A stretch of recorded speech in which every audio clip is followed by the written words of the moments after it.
Hello friends, movies all about আপনাদের স্বাগত। বনি কৌশানী, শ্রাবন্তী, ওম অভিনীত হাঙ্গামা.com মুভির ট্রেলার ড্রপ করা হয়েছে। এই ট্রেলারটা ভালো তো নয়, কিন্তু খুব খারাপ হয়েছে, একেবারে যাচ্ছে তাই হয়েছে সেরকমও কিন্তু বলবো না।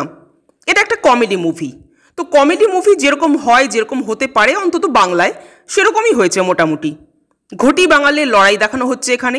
কৌশানী আর ওম ঘটি ফ্যামিলি থেকে আসছে, সেখানে শ্রাবন্তী আর বনি পিওর বাঙাল। এবার ঘটিরা বাঙালদের অ্যাকসেপ্ট করবে না, বাঙালরা ঘটিদের অ্যাকসেপ্ট করবে না, আর সেই নিয়েই বাঁধবে ঝামেলা। তো কিভাবে বনি, কৌশানী, ওম, শ্রাবন্তীরা নিজেদের ফ্যামিলিকে রাজি করাবে, সেই নিয়েই পুরো মুভির গল্প। গল্প নতুন কিছুই নয়, ডায়ালগ আহামরি কিছুই নেই।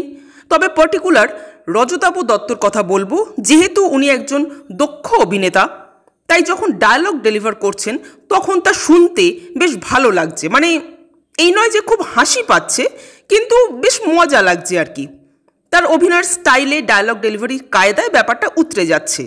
কিন্তু এছাড়া কোনো সিন বা কোনো ডায়ালগের মধ্যেই হাসি পাওয়ার মতো তেমন কিছুই নেই।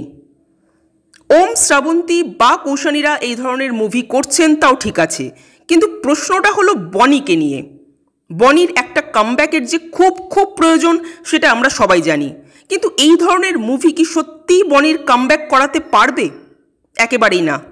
তার জন্য প্রয়োজন ভালো গল্প, ভালো স্ক্রিপ্ট ও স্ট্রং পরিচালকের। কিন্তু এই তিনটের কম্বিনেশন বনির কেরিয়ারে যে কবে হবে ভগবানই জানেন। যাই হোক, এই ট্রেলারটা খুব খারাপ বলবো না, বরং আমার ওকেই লাগলো। আপনাদের কেমন লেগেছে কমেন্ট করে জানাবেন, আর আমাদের ভিডিও ভালো লেগে থাকলে প্লিজ লাইক, শেয়ার, সাবস্ক্রাইব করতে ভুলবেন না। Thank you.